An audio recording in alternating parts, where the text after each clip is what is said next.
প্রত্যেকটা প্রোগ্রামে গিয়ে বলে আসতেছে এই মেসেজটা, ও প্রিয় যুবক ভাইরা, ও উম্মার যুবকেরা, ও উম্মার সিংহ শার্দুলেরা, ও উম্মার মুজাহিদেরা, তোমাদেরকে বলি এই প্যান্ডেলের ভিতরে তোমাদের জজবাকে সীমাবদ্ধ রেখো না, আল্লামা মামুনুল হক কখনো মুক্ত হবে।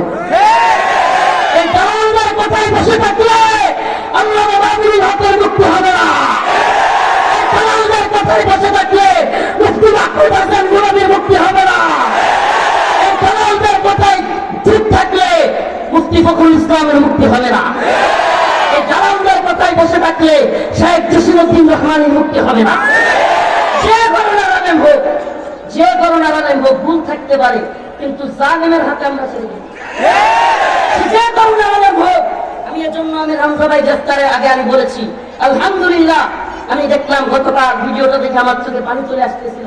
মুফতি আমির হামজা ভাই বলেছে, আমি কুরআন মাথায় নিয়ে বলছি, মাওলানা মামুনুল হক একজন সত্যিকারের ন্যায় মানুষ। আওয়াজ আসতেছে, আওয়াজ আসতেছে, আসলে চাটুকার এবং দালালেরা আমাদের সর্বোচ্চ পর্যায়ে বসে আছে। বাস্তবতা হলো চাটুকার এবং দালালেরা আমাদের ভোট চালে বসে আছে। এরা উম্মার ফিকিরের কথা বলে বলে পকেটার পেট ভারী করতেছে। আমরা দালালদের পরিচয় দিব ইনশাআল্লাহ। অবশ্য কোনো দালালদের ঠাঁই হবে না। আমরা এক এক করে যদি আগামী কয়েকদিনের মধ্যে শায়েখদের মুক্তি না হয়, এক এক করে এই দালালদের ইনশাআল্লাহ মুখোশ উন্মোচন করব।